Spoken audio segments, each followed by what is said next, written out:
Bonjour, je vais vous présenter le shogi, qui est le jeu d'échecs japonais. Alors c'est un jeu de stratégie qui se joue chacun son tour. Alors en bas c'est le joueur 1 et en haut le joueur 2.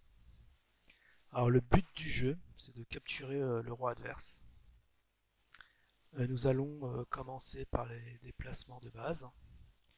Alors sur la première rangée nous avons la lance, le cavalier, le général d'argent, le général d'or, le roi.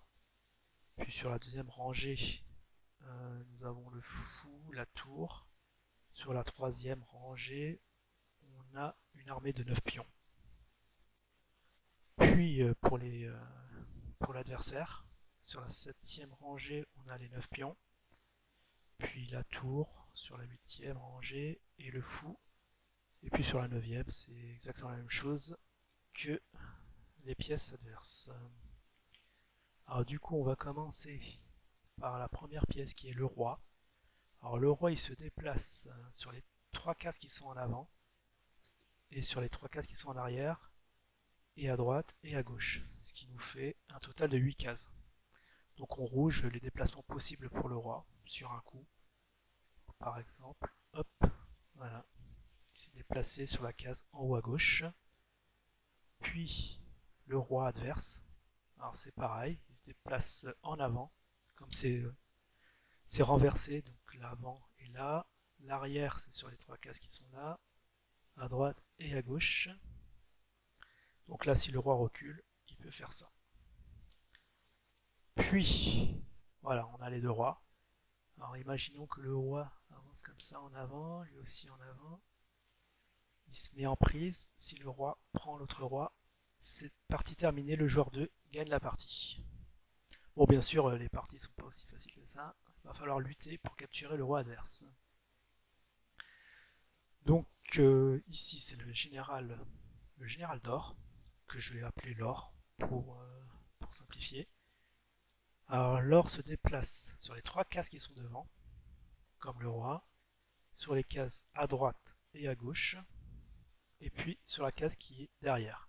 Donc, comme son dessin l'indique, il y a 5 cases, les petits pics ce sont les 5 cases, qui sont les cases de devant, de droite et de gauche, et puis par le bas, ce qui nous fait alors un total de 3, 4, 5, 6 cases sur les 8 qui sont à côté de lui. Donc il peut pas aller sur les cases en diagonale arrière. Mais sinon, les autres cases sont autorisées. Alors là, il peut reculer par exemple, comme ça. Alors son homologue du jeu, alors le général, bon, l'or adverse. Alors l'adverse c'est pareil, c'est les cases qui sont devant lui, la case qui est à droite, à gauche et la case qui est derrière. Ce qui nous donne ça, toujours 6 cases. Donc s'il avance, il ira comme ça. Alors ensuite on a le général d'argent. Donc le général d'argent, lui, voilà, il a 3 petits pics comme on voit sur son dessin. Ce sont les cases de déplacement avant, donc il peut aller sur les 3 cases qui sont en avant et seulement sur les diagonales arrière. Donc arrière gauche et arrière droit. Ce qui nous donne ces cases-là en rouge, les déplacements possibles. Donc ça nous donne que 5 cases. Donc il contrôle une case de moins que l'or. Mais ça reste quand même une bonne pièce. Ensuite, voilà, là c'est l'argent du camp adverse. Donc 3 cases devant, les diagonales arrière, ce qui nous donne ça. Ensuite, on a le cavalier. Alors le cavalier, sa particularité, c'est qu'il peut qu'avancer. Donc son déplacement, ce sont les 2 cases qui sont devant lui. Donc 2 cases avant et la case à droite ou à gauche. Donc voici les 2 cases où il peut aller. Donc c'est pas grand chose. C'est une pièce assez faible. Voilà, il saute comme ça. La même chose pour le cavalier d'en face. Donc avec une tête renversée. Donc c'est les cases 2 cases avant, à droite ou à gauche. Ce qui nous donne ces 2 cases-là. Ensuite, ouais, sa particularité, c'est que le cavalier peut sauter par-dessus les pièces. Alors imaginons là on a 2 argents et un or en face. Son déplacement, donc ces deux cases avant, à droite ou à gauche, hop, il peut passer par-dessus. Et là, s'il va à gauche, par exemple, c'est un déplacement autorisé. Après, on a la lance. Alors la lance, c'est bon, c'est facile à retenir, c'est tout droit, vraiment.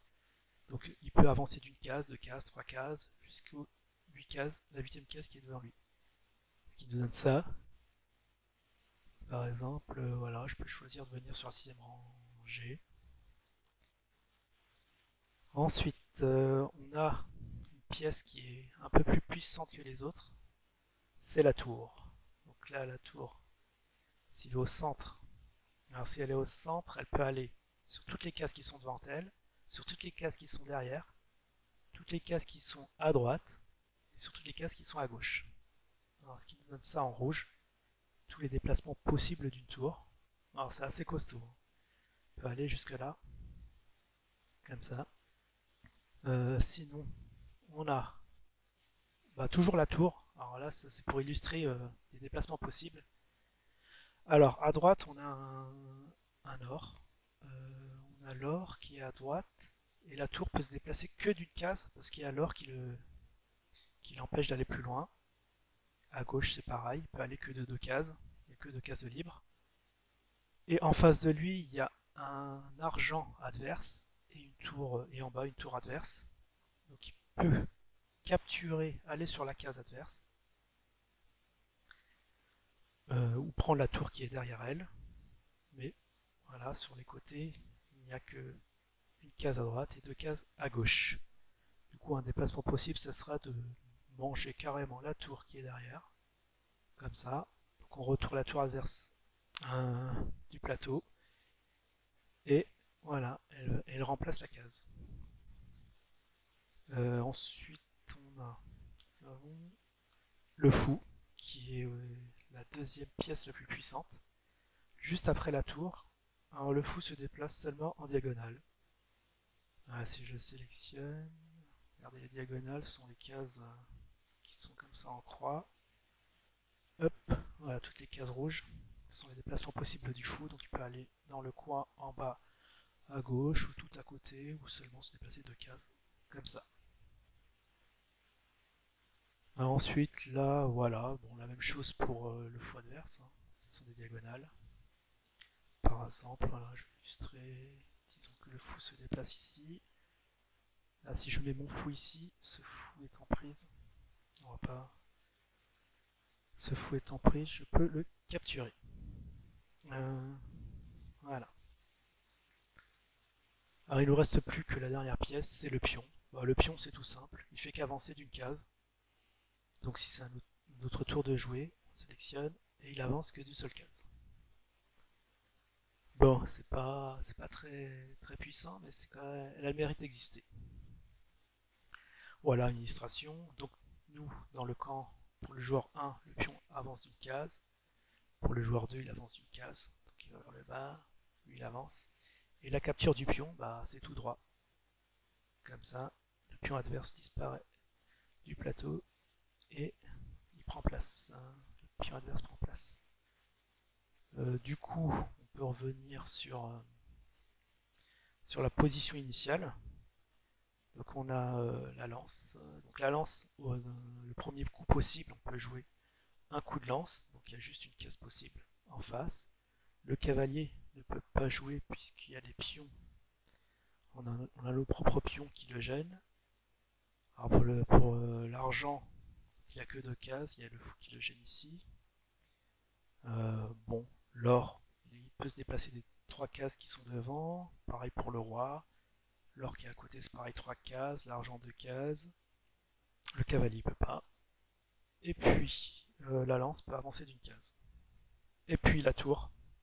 La tour, voilà, elle peut aller à droite, 1, et à gauche, 2, 3, 4, 5, 6. Il y a 6 déplacements possibles pour la tour, et le fou est bloqué.